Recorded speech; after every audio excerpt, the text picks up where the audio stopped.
अर्हम्। प्रिय विद्यार्थियों, आज हम प्रेक्षा ध्यान के मुख्य अंगों में से श्वास प्रेक्षा एवं शरीर प्रेक्षा इन दो अंगों की चर्चा करेंगे। श्वास प्रेक्षा क्या है, इसे जानने से पूर्व हम ये जानें कि श्वास का महत्व क्या है। जैसा कि आप सबको विदित है कि आहार हमारे शरीर का मूल घटक है। फिर भी आहार के बिना हम कुछ दिन ही नहीं, कुछ महीनों तक रह सकते हैं, परंतु श्वास एक ऐसा घटक है जिसके बिना हम कुछ घंटों तो क्या, कुछ पल भी नहीं जी सकते। इसीलिए कहा जाता है कि श्वास ही जीवन है। श्वास है तो जीवन है, श्वास नहीं है तो जीवन नहीं है। यदि मैं आप लोगों से कहूँ कि आप लोग कुछ मिनट के लिए या 5 मिनट के लिए अपने अपने नाक को बंद कर लीजिए, तो क्या आप करेंगे? मुझे लगता है मेरी बात को कोई स्वीकार नहीं करेगा, क्योंकि श्वास को रोकना सरल नहीं है, आसान नहीं है। श्वास इतना महत्वपूर्ण है, फिर भी एक दुखद बात इसके साथ जुड़ी हुई है कि हम इसके प्रति सजग नहीं हैं। हम दिन रात सांस लेते हैं और यूं कहूं कि ये मित्र की भांति 24 आवर्स हमारे साथ रहता है, फिर भी हम इसके प्रति सजग नहीं हैं, इसकी ओर हमारा ध्यान ही नहीं जाता। श्वास प्रेक्षा का अर्थ है अपनी श्वास के प्रति सजग होना, उसकी ओर जागरूकता को बढ़ा लेना। श्वास प्रेक्षा के संदर्भ में आचार्य श्री महाप्रज्ञ जी का कहना है कि श्वास प्रेक्षा का अर्थ है श्वास के वर्ण, गंध, रस का और स्पर्श का अनुभव करना। यद्यपि ये सूक्ष्म जगत की बातें हैं, फिर भी आप इतना ध्यान दें कि श्वास का अपना वर्ण होता है, अपना गंध होता है, अपना रस होता है और स्पर्श होता है। स्पर्श को आप स्थूल लेवल पे अनुभव करते हैं कि श्वास कभी गर्म होती है तो कभी ठंडी होती है। तो इन सब को जानना, इन सब का बंद आंखों से अनुभव करना ही श्वास प्रेक्षा है। आपके मन में एक प्रश्न हो सकता है कि हम क्यों जानें, जब श्वास ऑटोमेटिकली आ रहा है, अपने आप चल रहा है, तो उसके प्रति सजग क्यों बने, क्यों उसे देखें। शास्त्रों में कहा गया टू डेवलप ज्ञाता दृष्टा भाव। ज्ञाता दृष्टा भाव के विकास करने के लिए हम श्वास प्रेक्षा का प्रयोग करें। आप जानते हैं मनुष्य जीवन जीता है और जीवन में अनेक घटनाएं घटित होती है। कुछ घटनाएं उसे सुखद अनुभूति देती है तो कुछ घटनाएं उसे दुखी बना देती है। अनुकूल घटनाएं हमारे जीवन में उल्लास भर देती है तो प्रतिकूल घटनाएं हमें परेशान कर लेती है। मनुष्य रो रो के अपना जीवन व्यतीत करता है, परंतु ये सही जीवन जीने का तरीका नहीं है। एक अच्छा जीवन जीने का तरीका है कि हम सुख में सुखी, अति सुखी यानी फूल कर गुब्बारे न हो और दुख में रो रो कर पागल न हो। इसके लिए आवश्यक है हमारे भीतर समता का विकास हो, समभाव का विकास हो, और समभाव का विकास ही ज्ञाता दृष्टा भाव का विकास है। और श्वास प्रेक्षा इसी उद्देश्य को लेकर चलता है। मनुष्य के जीवन में ज्ञाता दृष्टा भाव का विकास होना शुरू हो जाता है जब वो श्वास प्रेक्षा का प्रयोग करता है। तो श्वास प्रेक्षा का मुख्य उद्देश्य बताया गया ज्ञाता दृष्टा भाव का विकास, और इसीलिए हम श्वास प्रेक्षा का प्रयोग करें। आज का युग विज्ञान का युग है और कोई भी व्यक्ति उन तथ्यों को तब तक स्वीकार नहीं करता जब तक वो विज्ञान की कसौटी पर खरे न उतर जाए। हम श्वास प्रेक्षा के साइंटिफिक बेस की चर्चा कर रहे हैं या आगे करेंगे। प्रश्न है कि श्वास प्रेक्षा का वैज्ञानिक आधार क्या है। ऐसे कौन से लॉजिक हैं जिसके कारण हम श्वास प्रेक्षा को करें, क्योंकि आज का विद्यार्थी विज्ञान के युग में जीता है और विज्ञान के धरातल पर किसी भी बात को न कसा जाए तब तक वो उस तथ्य को स्वीकार करने के लिए तैयार नहीं होता है। हम श्वास प्रेक्षा की वैज्ञानिकता को जानें, इससे पूर्व श्वास के जो प्रोसेस है उसकी वैज्ञानिकता को समझें। विद्यार्थियों, आप जानते होंगे कि कि शरीर क्रिया विज्ञान में श्वास की पूर्ण प्रक्रिया है उसकी चर्चा मिलती है।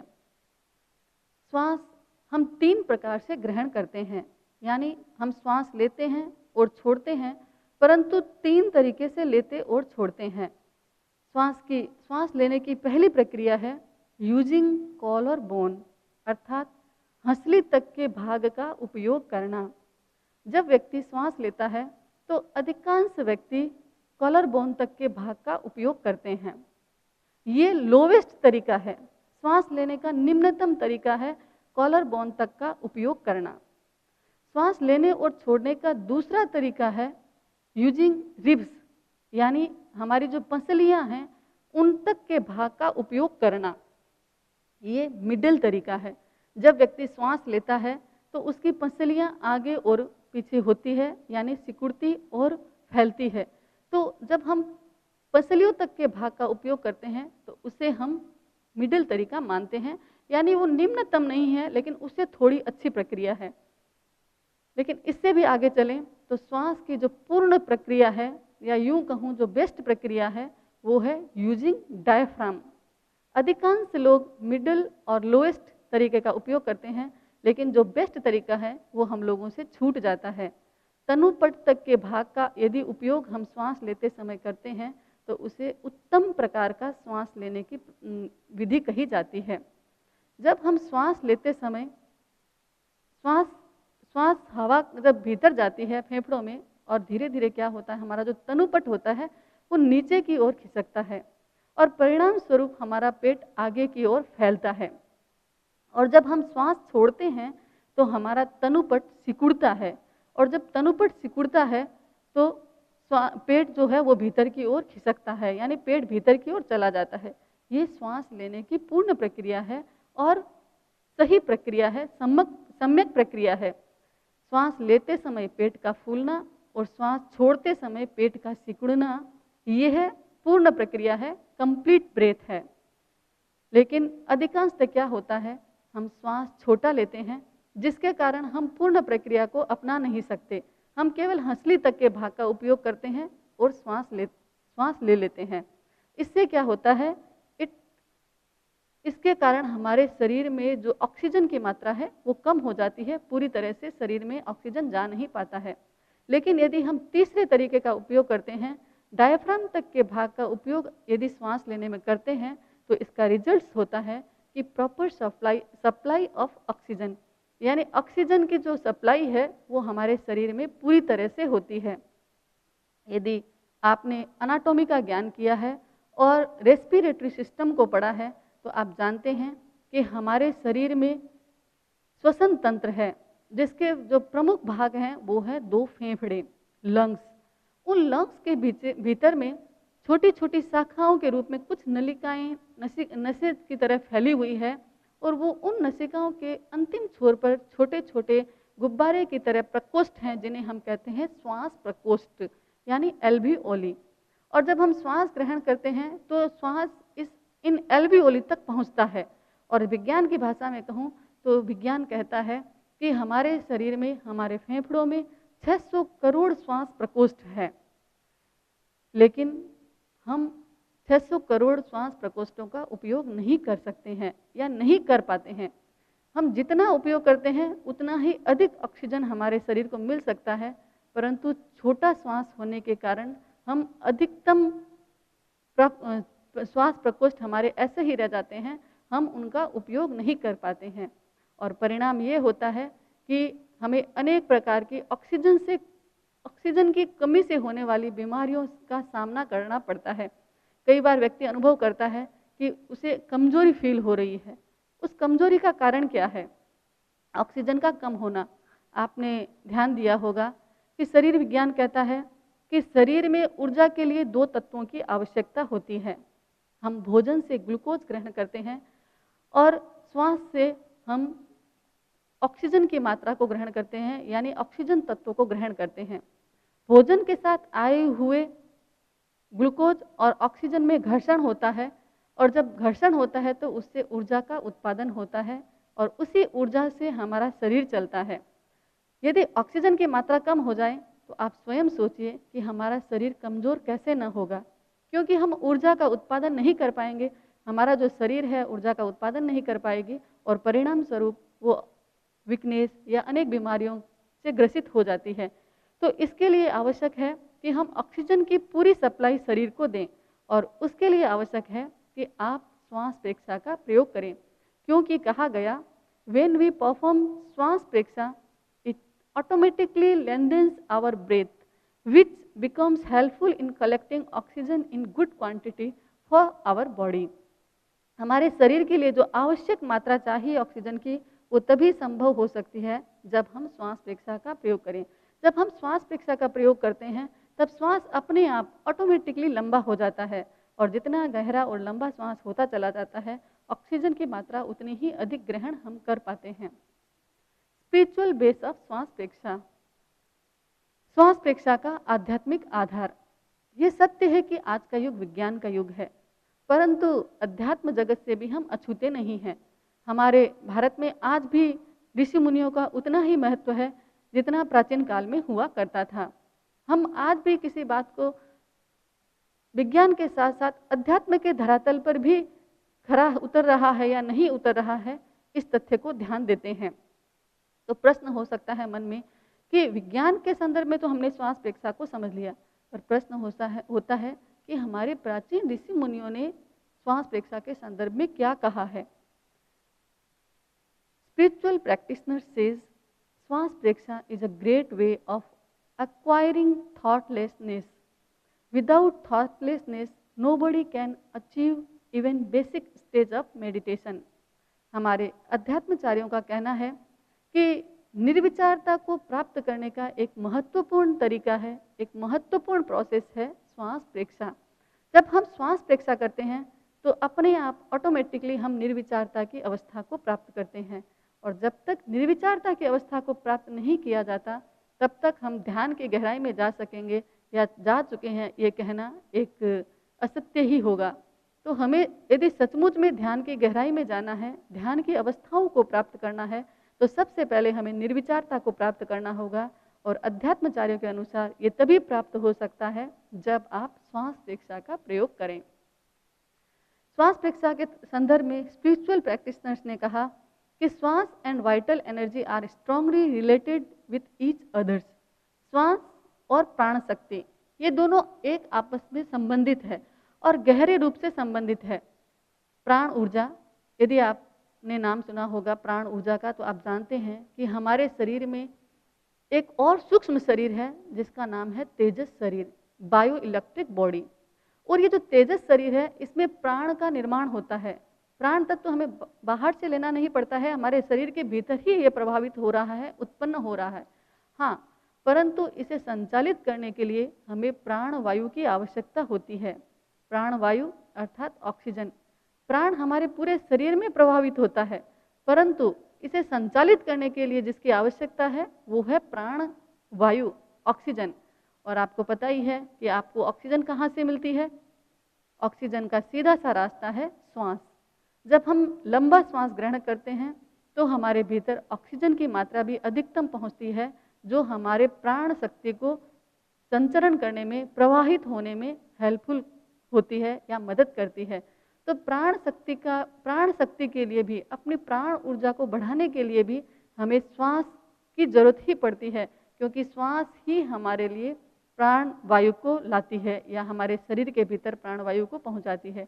तो इसी दृष्टि से अध्यात्माचार्यों ने कहा कि श्वास और प्राण का गहरा संबंध है, और श्वास और प्राण का गहरा संबंध है, इसलिए आप जितना अच्छा श्वास प्रेक्षा करेंगे उतनी ही प्राण वायु आपको अधिक मिल सकेगी और आपका जो प्राण शरीर है, तेजस शरीर है, शक्ति संपन्न बनेगा और तेजस्वी बनेगा। स्पिरिचुअल प्रैक्टिशनर्स ने श्वास के संदर्भ में एक और बात कही, वो है breath is related with emotions. हमारे अध्यात्मचार्यों का कहना है कि श्वास और संवेग इन दोनों का भी गहरा संबंध है।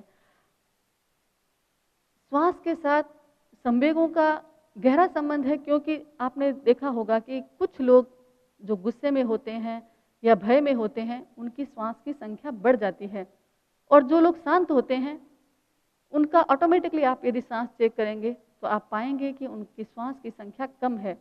जैसा कि इस तालिका में बताया गया है कि आवेश और आवेग की अवस्था में किसी भी मनुष्य को लगभग पर मिनट 60 से 70 तक श्वास आते हैं। तो गुस्से और भय की अवस्था में उन्हें लगभग 40 से 60 तक के श्वास आते हैं। और जब आप निद्रा की अवस्था में होते हैं तो 25 से 30 सांस आपको आते हैं। तो एक अवस्था के आधार पर यह देखा जाता है कि श्वास भी भिन्न भिन्न हो जाता है।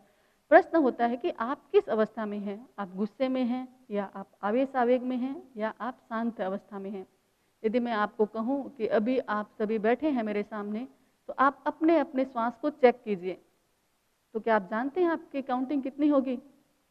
1 मिनट में आपको 15 से 17 या 11 से 15 के बीच में सांस आएंगे। तो सामान्य अवस्था में हमें 15 से 17 तक के श्वास आते हैं 1 मिनट में। और यदि हम प्रयास करें, लॉन्ग ब्रीदिंग करें, यदि आप श्वास को थोड़ा लंबा ले रहे हैं तो आपको 1 मिनट में लगभग 8 से 10 सांस आ सकते हैं। तो ये सामान्य अवस्था और लॉन्ग ब्रीदिंग के समय में आने वाली सांस की काउंटिंग है।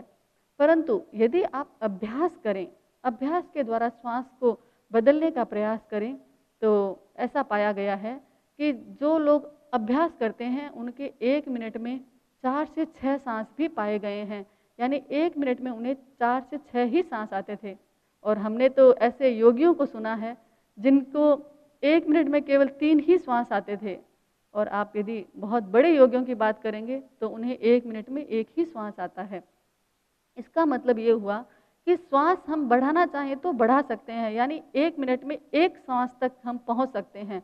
और जैसे जैसे श्वास की अवस्था बढ़ती है, यानी श्वास हम कम लेते हैं, लंबा लेते हैं, तो हमारे ऑक्सीजन की तो मात्रा बढ़ती है, साथ में हमारे आवेश और आवेग पर भी कंट्रोल होता है। क्योंकि श्वास का सीधा संबंध है संवेगों के साथ। आप जितने अधिक श्वास लेंगे, यानी जितना आपका अधिक छिछला श्वास होगा, आपको गुस्सा, क्रोध, मान भी उतना ही अधिक आएगा। और आपके सांस जितने कम होंगे, जितने शांत होंगे, आपके इमोशंस भी नियंत्रित होंगे, आपके वश में होंगे। टाइप्स ऑफ श्वास प्रेक्षा। आचार्य श्री महाप्रज्ञ जी ने श्वास प्रेक्षा के 2 प्रकार बताए हैं। Long perception of long breathing, दीर्घ श्वास प्रेक्षा। आचार्य श्री महाप्रज्ञ ने कहा कि यदि आप श्वास प्रेक्षा करना चाहते हैं तो आप 2 प्रकार से श्वास प्रेक्षा कर सकते हैं। तो उसमें पहला प्रकार है दीर्घ श्वास प्रेक्षा। आपको केवल श्वास जो आ रहे हैं, आते जाते हुए श्वास को देखना है। उसके साथ जबरदस्ती नहीं करनी है किसी भी प्रकार की, बस केवल आते जाते हुए जो सांस है उन्हें देखते रहें। ये लॉन्ग ब्रीदिंग का तरीका है। और दूसरा तरीका उन्होंने बताया वो है परसेप्शन ऑफ अल्टरनेट ब्रीदिंग, अर्थात समृद्धि श्वास प्रेक्षा। हम श्वास तो ले ही रहे हैं, एक तो दोनों नॉस्ट्रिल से सांस लेते हैं। लॉन्ग ब्रीदिंग में हम दोनों नॉस्ट्रिल से सांस ले रहे हैं, लेकिन अल्टरनेट ब्रीदिंग में हम बाएं नाक से यानी लेफ्ट नाक से श्वास लें और राइट नोज से छोड़ें, और फिर राइट नोज से श्वास लें और लेफ्ट नोज से छोड़ें। ये अल्टरनेट ब्रीदिंग का तरीका है। तो हम समृद्धि श्वास प्रेक्षा का भी प्रयोग कर सकते हैं। श्वास प्रेक्षा के अनेक लाभ बताए गए, तो उनमें से पहला लाभ है मेंटल कंसंट्रेशन। जो व्यक्ति श्वास प्रेक्षा का प्रयोग करता है उसे ऑटोमेटिकली मानसिक एकाग्रता की अनुभूति होती है। यानी हमारी जो मानसिक एकाग्रता है वो अपने आप बढ़ने लग जाती है, चंचलता कम हो जाती है। दूसरा लाभ बताया गया मेंटल हैप्पीनेस। जो व्यक्ति श्वास प्रेक्षा का प्रयोग करता है उसे अपने आप ही आनंद की अनुभूति होती है। उसे प्रसन्नता के लिए दूसरी चीज़ों की आवश्यकता नहीं होती है। आप लोग टीवी देखते हैं, फिल्म देखते हैं प्रसन्नता के लिए, ताकि हम खुश हो सकें। लेकिन जो व्यक्ति श्वास प्रेक्षा करता है वो अपने मन ही मन में प्रसन्न रहता है, उसे फिर किसी बाह्य तत्व की आवश्यकता ही नहीं रहती है। तो हम श्वास प्रेक्षा करें मेंटल हैप्पीनेस के लिए। श्वास प्रेक्षा से व्यक्ति अलर्टनेस यानी जागरूकता को प्राप्त करता है। पिछले क्लासेस में हमने भावक क्रिया की चर्चा की थी। तो व्यक्ति भावक क्रिया इसलिए करे कि उसकी जागरूकता बढ़े, और श्वास प्रेक्षा जो करता है उसकी भावक क्रिया अपने आप ही बढ़ जाती है, यानी वो हर कार्य में जागरूक हो जाता है। तो श्वास प्रेक्षा का तीसरा लाभ है अलर्टनेस। श्वास प्रेक्षा का चौथा लाभ बताया गया इट मेंटेन्स इक्विलिब्रियम। अर्थात समभाव का विकास होता है। जो व्यक्ति श्वास प्रेक्षा का प्रयोग करता है, धीरे धीरे उसके भीतर समता का विकास हो जाता है, समता का जागरण हो जाता है। फिर अनुकूल प्रतिकूल परिस्थितियां उसे प्रभावित नहीं करती है, वो अपने आप ही शांत हो जाता है। और पांचवा जो लाभ है वो है अवेकन्स इनर पोटेंशियलिटी। हमारे भीतर अनेक क्षमताएं हैं, अनेक शक्तियां हैं, परंतु हम उससे परिचित नहीं हैं। जब व्यक्ति श्वास प्रेक्षा करने लगता है और जैसे जैसे उसमें निर्विचारता की भावना बढ़ती है या निर्विचारता आती है, वैसे वैसे उसके भीतर जो पोटेंशियलिटी है वो जागृत हो जाती है और वो समझने लग जाता है कि मेरे शरीर के भीतर कितने रहस्य छिपे हुए हैं। तो श्वास प्रेक्षा के द्वारा व्यक्ति अपने इनर पोटेंशियलिटी को जागृत कर लेता है।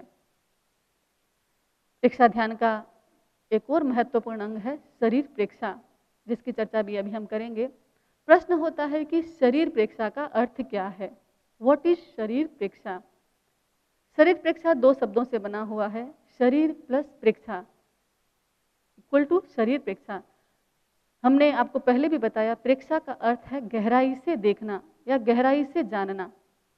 तो शरीर प्रेक्षा से आप समझ गए होंगे कि शरीर प्रेक्षा का सीधा सा अर्थ है हम गहराई से जानें। किसको?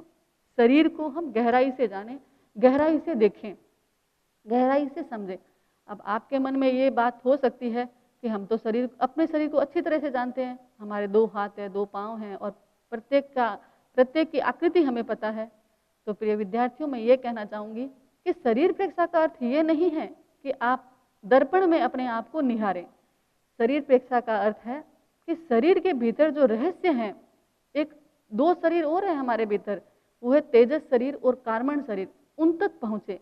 यही शरीर प्रेक्षा का अर्थ है, भीतर में छिपे हुए रहस्यों को जानना, बंद आंखों से जानना। आपने देखा होगा, और हमारा आज का युग जो विज्ञान का युग है, उसमें विज्ञान ने अनेक यंत्रों का निर्माण किया है, अनेक आविष्कार किया है, परंतु शरीर की जो छोटी सी सूक्ष्म इकाई है, सेल जिसे हम कहते हैं, उसका भी निर्माण अभी तक विज्ञान नहीं कर पाया है। हाँ, ये सत्य है कि शरीर के भीतर जो रिप्लेसमेंट का कार्य है, हार्ट का रिप्लेसमेंट शरीर विज्ञान के अनुसार पे वैज्ञानिक कर सकते हैं, किडनी का रिप्लेसमेंट कर सकते हैं, परंतु किडनी का निर्माण नहीं कर सकते, क्योंकि ये हमारा शरीर जो है अनेक रहस्यों से भरा पड़ा है। इसका निर्माण वापस कर पाना ये बहुत कठिन काम है। तो शरीर प्रेक्षा करने वाला जो साधक होता है, उन रहस्यों को जान सकता है और वही शरीर प्रेक्षा है। आपके मन में एक प्रश्न हो सकता है कि हम शरीर प्रेक्षा क्यों करें? शरीर तो हमें दिख रहा है, फिर हम शरीर प्रेक्षा क्यों करें? मैंने पिछले क्लासेस में एक और बात आपसे कही थी कि हमारा जो अस्तित्व है वो 2 तत्वों के संयोग से बना हुआ है, शरीर और आत्मा। शरीर जड़ तत्व है और आत्मा चेतन तत्व है। तो हम इस पुद्गल तत्व को तो जानते हैं, 2 आँख है, 2 कान है, 1 नाक है, ये सब तो हम ऊपरी तौर पर जानते हैं, पर हम ये नहीं जानते कि हमारे इसके भीतर एक ऐसा प्रकाशवान तत्व बैठा हुआ है जिसे हम चेतना कहते हैं, जो हमारा मूल जीवित होने का मूल आधार या बेस कोई है तो वो है आत्मा। अगर किसी मृत शरीर को आपने देखा होगा, उसमें क्या नहीं है? आत्मा निकल गई, आत्मा निकलते ही वो मृत हो गया, हम कहते हैं ये मृत है। तो मृत क्यों हुआ? क्योंकि आत्मा नहीं है। अब हम इस शरीर की सार सुसार तो करते हैं, लेकिन जो मूल तत्व है आत्मा, उसके संदर्भ में कभी विचार ही नहीं करते। तो शरीर प्रेक्षा ये चाहता है कि हम अपने आत्मा के प्रति सजग बने। तो इसका मूल ध्येय है सेल्फ रियलाइजेशन, हम आत्मा का रियलाइजेशन कर सकें, आत्मा की अनुभूति कर सकें, यही इसका मूल पर्पस है। साइंटिफिक बेस ऑफ शरीर प्रेक्षा का वैज्ञानिक आधार क्या है? जैसा कि आप जानते हैं कि हमारा शरीर जो है वो सेल से बना हुआ है। हमारे शरीर की सबसे छोटी इकाई है वो है सेल। सेल जब मिलते हैं तो टिश्यूज का निर्माण होता है और टिश्यूज मिलकर ऑर्गन्स का निर्माण करते हैं, और एक ही प्रकार के कार्य को संपादित करने वाले ऑर्गन्स मिलकर सिस्टम का निर्माण करते हैं। तो आप जानते होंगे कि शरीर विज्ञान के अनुसार हमारे शरीर में 10 प्रकार के तंत्र हैं, 10 सिस्टम हैं। Skeletal system, muscular system, integumentary system, digestive system, circulatory system, respiratory system, excretory system, nervous system, endocrine system और रिप्रोडक्टिव सिस्टम। ये 10 तंत्र हमारे शरीर में है और एक शरीर विज्ञानी इसे जानता है। परंतु क्या आपने कभी अनुभव किया कि हमारे इन तंत्रों के भीतर अनेक प्राण के प्रकंपन हो रहे हैं, स्पंदन हो रहे हैं? इनको एक शरीर विज्ञानी अनुभव नहीं कर सकता। शरीर प्रेक्षा करने वाला इस तथ्य का अनुभव कर सकता है। आप मेरे सामने बैठे हैं, आप अभी भी इस प्रयोग को करके देख सकते हैं। आप अपने अंगूठे के साथ तर्जनी को जोड़ें तो आपको लगेगा कि कुछ देर यदि आप कंसंट्रेट होंगे, एकाग्र होंगे, तो आपको अनुभव होगा कि आपके दोनों अंगुलियों के छोर पर, दोनों पोरों पर आपके कुछ स्पंदन हो रहे हैं, वाइब्रेशन हो रहे हैं। ये स्पंदन केवल इन दो के बीच ही नहीं होते हैं, हमारे अंगूठे और तर्जनियों के बीच ही स्पंदन नहीं होते हैं, हमारे पूरे शरीर में, शरीर के सभी तंत्रों में ये स्पंदन होते हैं। परंतु हम केवल बाहर ही बाहर देखते हैं, इसलिए ये स्पंदन हमें सुनाई नहीं देते हैं। एक शरीर प्रेक्षा करने वाला व्यक्ति इस सत्य का अनुभव कर सकता है। इसीलिए कहा कि to feel vibrations in all the systems with closed eyes इस शरीर प्रेक्षा। शरीर प्रेक्षा क्या है? शरीर के संपूर्ण तंत्रों में वाइब्रेशंस को फील करना ही शरीर प्रेक्षा है। और प्रश्न हो सकता है कि इसका लाभ क्या है विज्ञान की दृष्टि से? तो इन तंत्रों की वर्किंग एफिशिएंसी को बढ़ाना ही शरीर प्रेक्षा का मुख्य कार्य है। आपने देखा होगा किसी कंपनी में आप गए होंगे या आप स्वयं वर्क कर रहे होंगे, तो आपने देखा होगा कि कर्मचारी जब बॉस आता है तो अलर्ट हो जाते हैं, अपना अपना कार्य सही ढंग से करने लग जाते हैं। जैसे ही बॉस वॉच करता है सब अलर्ट, और जैसे ही बॉस गए कि सब गप्पे मारने लग जाते हैं, कभी बातें करने लग जाते हैं। तो ये जो बातें और गप्पों का सिलसिला कब चलता है? जब वह बॉस अवेयर नहीं है, वॉच नहीं कर रहा है, तो वॉच का इतना महत्व होता है। तो वैसे ही हमारी जो आत्मा रूपी बॉस है, अगर वो हमारे तंत्रों को देखना शुरू करती है, ये हमारे जो 10 तंत्र हैं वो हमारे शरीर के वर्कर्स हैं, जब इनको बॉस देखना शुरू करता है तो ये अपना कार्य सही ढंग से करने लग जाते हैं और इनकी वर्किंग एफिशिएंसी बढ़ जाती है। तो इसीलिए शरीर प्रेक्षा का यही महत्व है, इसीलिए महत्व है कि बॉस उसको जैसे ही वॉच करता है हमारे तंत्रों की वर्किंग एफिशिएंसी बढ़ जाती है। तो वर्किंग एफिशिएंसी बढ़ाने के लिए भी शरीर प्रेक्षा का विज्ञान की दृष्टि से महत्व है।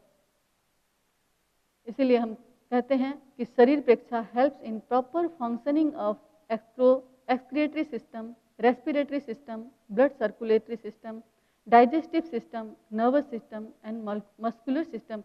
यानी सभी तंत्रों को सुचारू रूप से कार्य करने के लिए यदि कोई चीज़ आवश्यक है तो वो है शरीर प्रेक्षा। क्योंकि आचार्य श्री महाप्रज्ञ के शब्दों में कहूँ तो जब हम शरीर की प्रेक्षा करते हैं तो अपने आप ही प्राण वहाँ पर पहुँच जाता है और हमें वहाँ पर सक्रियता की अनुभूति करने में या हमें शक्तिशाली उस स्थान को शक्तिशाली बनाने में हमें मदद करता है। शरीर प्रेक्षा का आध्यात्मिक आधार। जैन दर्शन में शरीर के 5 प्रकार बताए गए हैं: औदारिक शरीर, वैक्रिय शरीर, आहारक शरीर, तेजस शरीर और कार्मण शरीर। औदारिक शरीर हमारा हाड़ मांस का बना हुआ है। वैक्रिय शरीर जिसे आप जानते हैं कि वो हाड़ मांस से नहीं बना हुआ है, देव और नरक गति के जीवों के भीतर ये शरीर पाया जाता है। आहारक शरीर विशिष्ट लब्धिधारी मुनियों के ही पाया जाता है। और तेजस शरीर सूक्ष्म शरीर है जो हमारे ही भीतर पाया जाता है, जिसे हम बायो इलेक्ट्रिक बॉडी कहते हैं। इसमें प्राण शक्ति का निर्माण होता है। 5वां है कार्मण शरीर जो कर्मों के द्वारा बना हुआ होता है, कर्म शरीर जिसे हम कहते हैं। तो इन 5 बॉडी में से हमारे पास जो है वो है 3 शरीर। वैक्रिय और आहारक शरीर अभी हमारे पास नहीं है। हमारे पास 3 शरीर हैं: औदारिक शरीर, तेजस शरीर और कार्मण शरीर। औदारिक शरीर स्थूल शरीर है, तेजस और कार्मण सूक्ष्म शरीर है। According to Mahapragya, Acharya Mahapragya, we reach from gross level to subtle level with the help of शरीर प्रेक्षा। जैसा कि आप जानते हैं हमारा शरीर जो हमें दिख रहा है वो स्थूल शरीर है और ये औदारिक शरीर है। इस औदारिक शरीर को तो हम देखते हैं, लेकिन शरीर प्रेक्षा का मूल ध्येय है इन तेजस और कार्मण शरीर तक पहुंचना, सूक्ष्म शरीर तक पहुंचना। यही शरीर प्रेक्षा का मूल ध्येय है। और अध्यात्माचार्यों का कहना है कि शरीर प्रेक्षा के द्वारा हम औदारिक शरीर से हटकर तेजस और कार्बन या शरीर के जो सूक्ष्म शरीर हैं उन तक पहुंच सकते हैं और उनके भीतर घटित होने वाले रहस्यों को जान सकते हैं। श्वास प्रेक्षा का लाभ। श्वास प्रेक्षा के लाभ हैं इवननेस ऑफ वाइटलिटी। जैसे कि आपने पहले मैंने बताया आपको कि श्वास प्रेक्षा के कुछ लाभ हैं, वैसे ही शरीर प्रेक्षा के भी अपने लाभ हैं। तो शरीर प्रेक्षा का सबसे महत्वपूर्ण शरीर प्रेक्षा की जो सबसे महत्वपूर्ण बात है वो है प्राण का संतुलन। आपको मैंने कहा कि तेजस शरीर में प्राण का निर्माण होता है और वह प्राण पूरे शरीर में बहता है। जहाँ पर प्राण नहीं पहुँचता है वो स्थान हमारा बीमारी से ग्रसित हो जाता है या हम उसे बीमार तत्व कहते हैं। तो प्राण का संतुलन करने के लिए आवश्यक है शरीर प्रेक्षा। शरीर प्रेक्षा का दूसरा लाभ है it helps to strong our immune system. ये हमारे इम्यून सिस्टम को यानी रोग प्रतिरोधक तंत्र को स्ट्रॉन्ग बनाता है। और तीसरा लाभ है मॉडिफाइड बिहेवियरल पैटर्न। ये हमारे जो व्यवहार में जितनी भी गलतियां हैं, बुराई हैं, उसका परिष्कार करता है। और लास्ट और अंतिम जो लाभ है वो है innumerable mysteries of body are unrevealed. शरीर प्रेक्षा करने से हमारे शरीर की जितने भी रहस्य हैं वो उद्घाटित होते हैं, एक साधक उसे जान सकता है। तो ये शरीर प्रेक्षा के कुछ लाभ हैं जो मैंने आपके सामने प्रस्तुत किए। इसी के साथ मैं अपनी बात को यहीं संपन्न करती हूँ। ओम अरहम।